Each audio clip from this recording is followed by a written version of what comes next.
Hey everybody, welcome back to Avondale Sky Winery. Thank you for joining us. I'm Karl Coutinho, the President and Operations Manager, along with Ben Swetnam, our winemaker, and we are going to talk through, and Ben's going to walk us through your June Sky Club release, which has 4 fantastic wines, which we hope you guys all enjoy. Yeah, so hey everybody, welcome to hopefully the last one of these virtual pickup parties. I think things look good for doing it in person in September.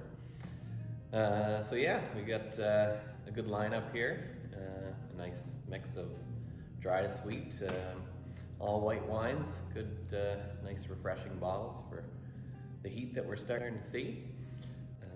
So may as well just go ahead and pop a bottle here. Sounds good. While you do that, Ben, I'll just ask you a couple of questions. I know this is the first, you said, traditional methods Lacadie that we've done. Can you tell us a little bit about other Lacadies that we've done in the past that were still? Yeah, so most recent release of single varietal Lacadie would have been the 2017 Burlington. Okay. So that one is Lacadie Blanc from the estate vineyard here that we ferment and age in a French oak demi-muid, which is a larger format barrel.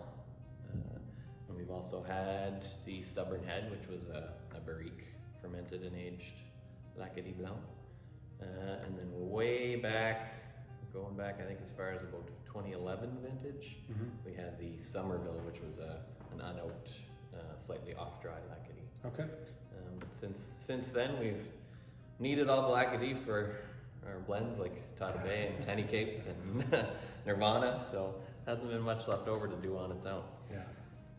Now, Ben, I know that we've been trying to increase our sparkling program here at Avondale Sky, and obviously this has been in the works for a while because it's a 2015, but I know in the past few releases our Sky Club would have received Benediction from 2017, the Estate from 2016, I want to say. So can you talk a little bit about some sort of the sparkling program and what else you might have in plans, even if it's 2 or 3 years out? Yeah, so the sparkling program is one of those things that's been fun for me just to kind of play around with. And we shoot for doing the Benediction, which is the traditional method, Geisenheim, which is a little bit on the sweeter side, although of the traditional method sparkling spectrum, it's still nothing super sweet. We try to make that every year. There's been a couple of years where we just didn't have the Geisenheim to spare. And then the Pinot Noir, Blanc de Noir, that is another one that we again try to make every year, but doesn't always work out. The Pinot Noir grape isn't called the heartbreak grape for nothing. There's been some years where it just got decimated by deer or storm or or what have you. But those are the ones that we sort of tried to make every year, and then just depending on the vintage and what's available and sort of what looks good for sparkling, we make some other things. So this Lacadie was a bit of a one-off in the 2015 vintage. We had some Lacadie to spare, so we picked a couple rows from our estate vineyard here a little bit earlier than we normally would for Lacadie as a single varietal, like in Burlington or Stubborn Head. We would actually hang those even longer where they're going to go into oak. They need to be really ripe and rich for that.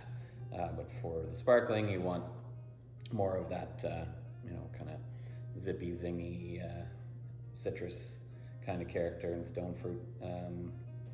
And you want to maintain that higher acidity for sparkling. So we picked that a little bit early, and then blended in, just because the Lacadie isn't an inherently high acid grape, blended in a little bit of Frontenac Blanc, which is a very high acid grape. It's a kind of an odd one where the sugars ripen very early, but the acid in that grape just never seems to drop off. So we've got, it's 86% Lac-Qui Blanc and then 14% Frontenac. And I think the two work well. And Frontenac gives it that zingy acidity, Lac-Qui gives it the ripe primary fruit. And then from there, for the traditional method sparklings, like one of the fun parts for me is I don't always know when the wines are going to be ready.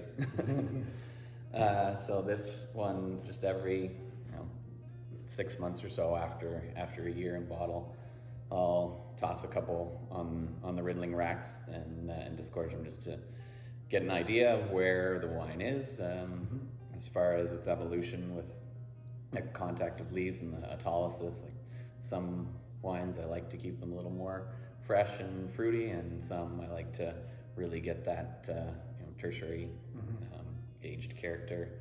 And this one is kind of right in between, so it was almost 5 years on the lees, and so you get a little bit of that kind of toasty, brioche sort of for sure. note on the nose, and just a little bit of butteriness as well. But you still have that fresh green apple, lemon as well, and classic Nova Scotia acidity and minerality. Yeah, if it's beautiful dry sparkling for sure. What would you recommend pairing that with? I know for various sparklings might lean different ways, but where would you land for something like this sparkling Lac-Qui?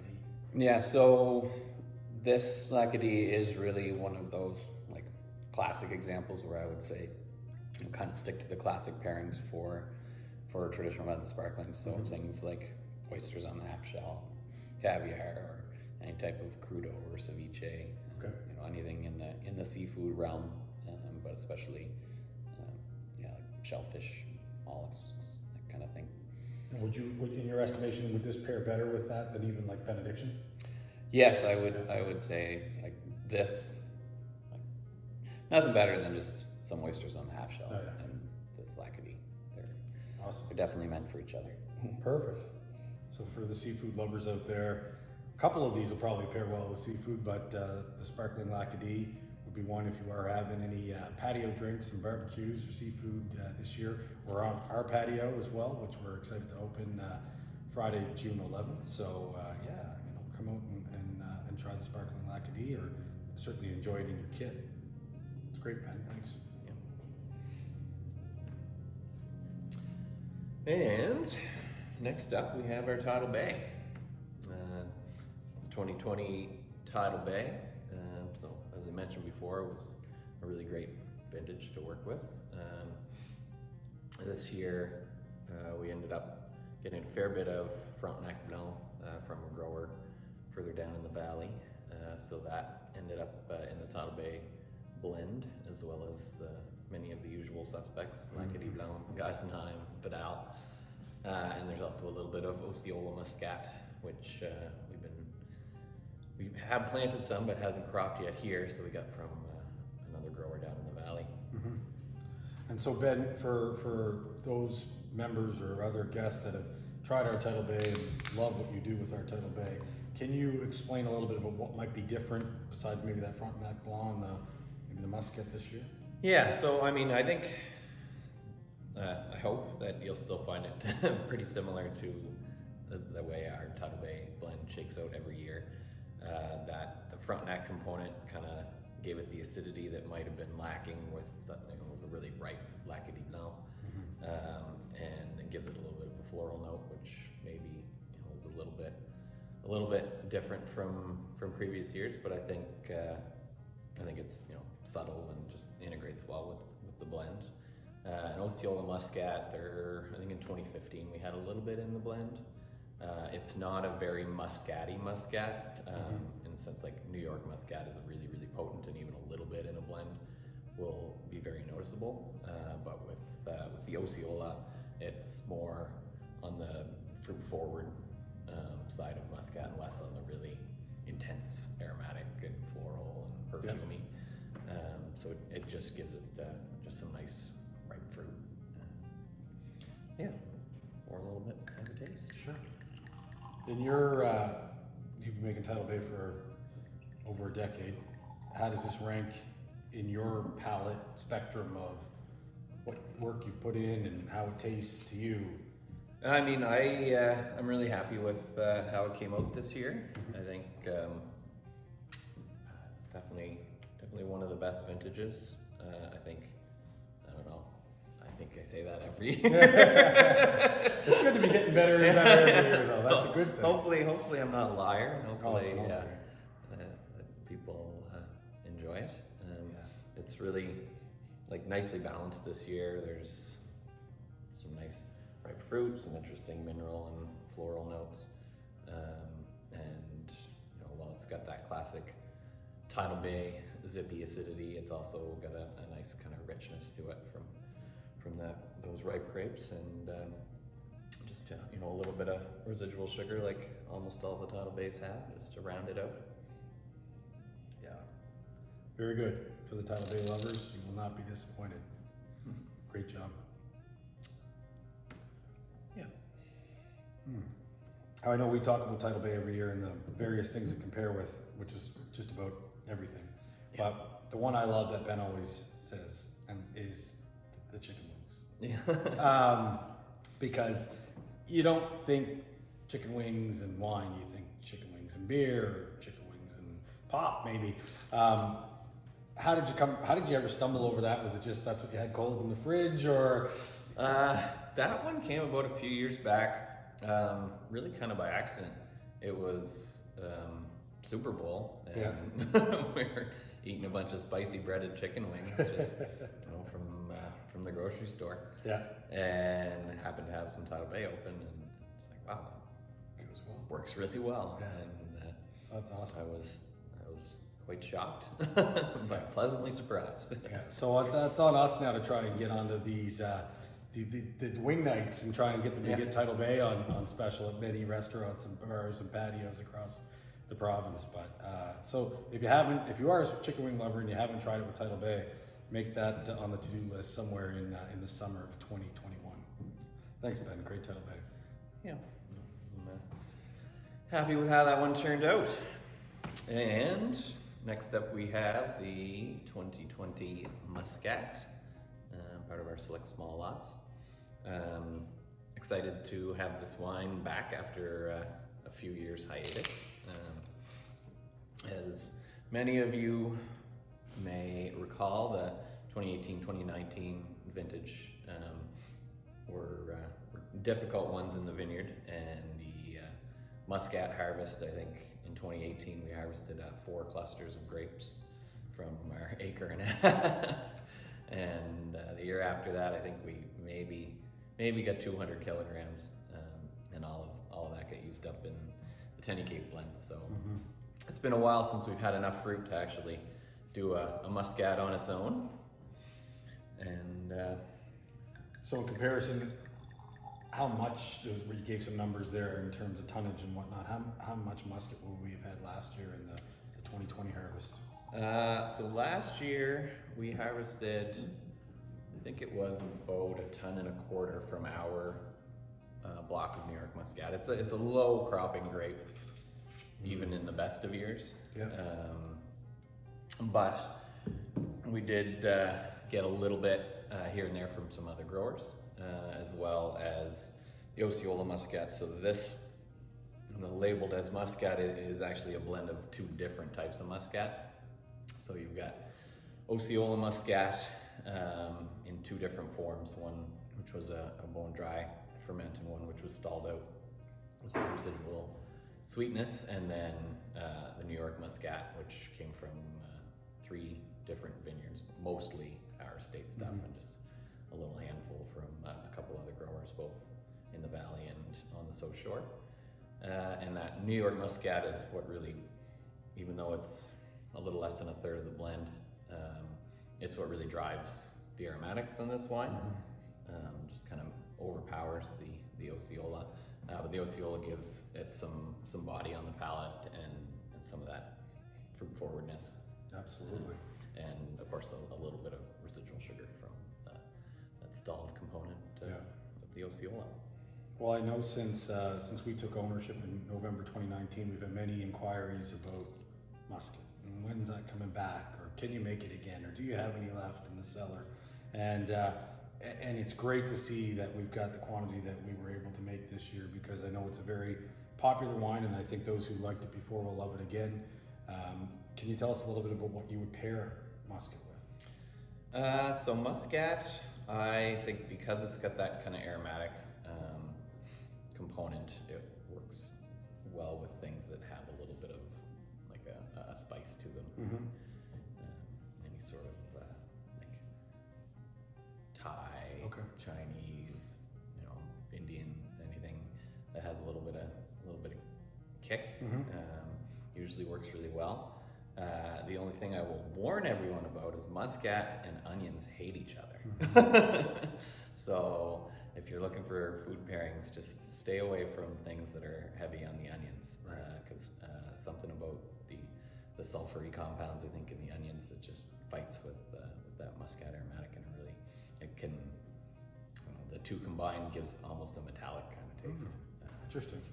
Not pleasant, so No. stay away from the onions, Muscat. Yeah, they don't make the onion rings at the pub with the Muscat for sure. Okay, good to know.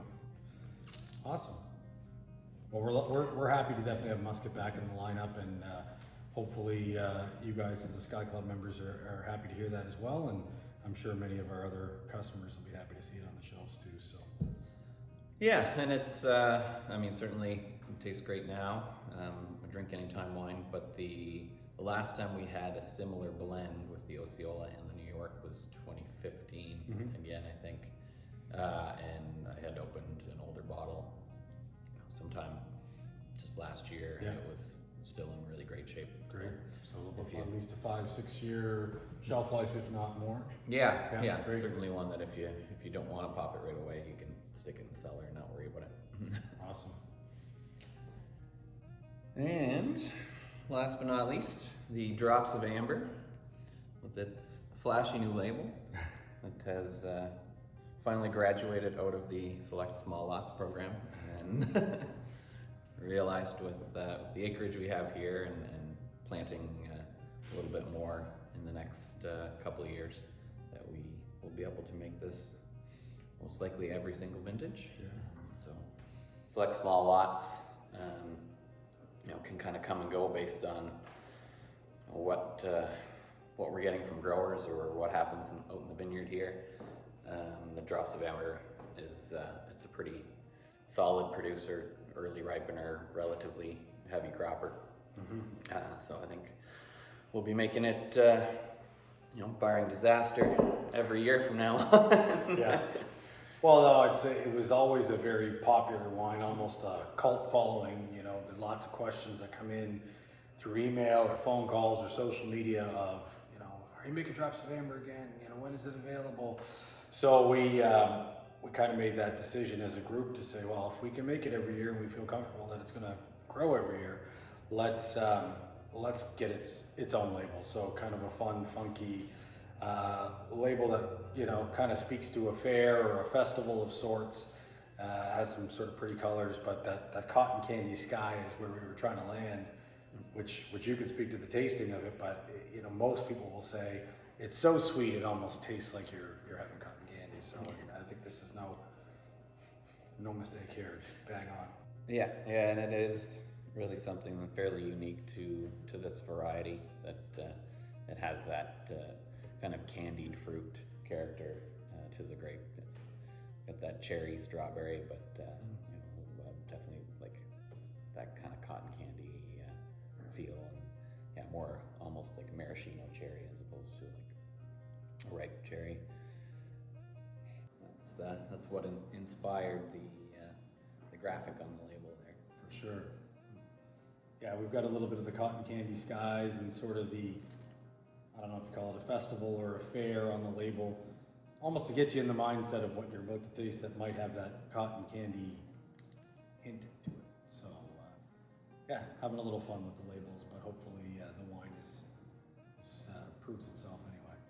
This is one that if someone's not a wine drinker and they drink this, there will at least be a drops of amber drinker. I will say that. They might even turn all the way around and become a wine drinker because it's that nice. Awesome. Well, listen, thanks, Ben. Thanks for walking us through the 4 wines today, and we really sincerely hope that you guys enjoy them all. Again, from the bottom of our hearts, we can't thank you enough for all the support over the past 15 months and beyond in either joining the Sky Club or continuing to stay a member of the Sky Club. It means a lot to all of us and our family. So we thank you very much. We look forward to seeing you at the winery this summer if we can. And cheers. Thanks, Ben. Cheers.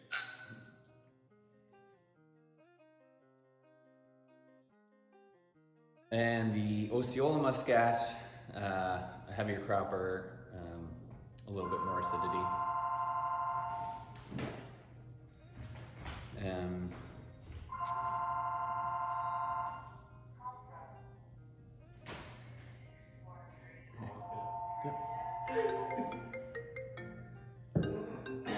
What phone is that? It's a computer going. What's the call?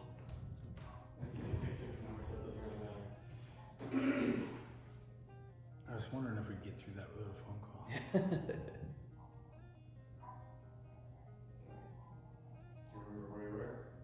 I was talking about Muscat.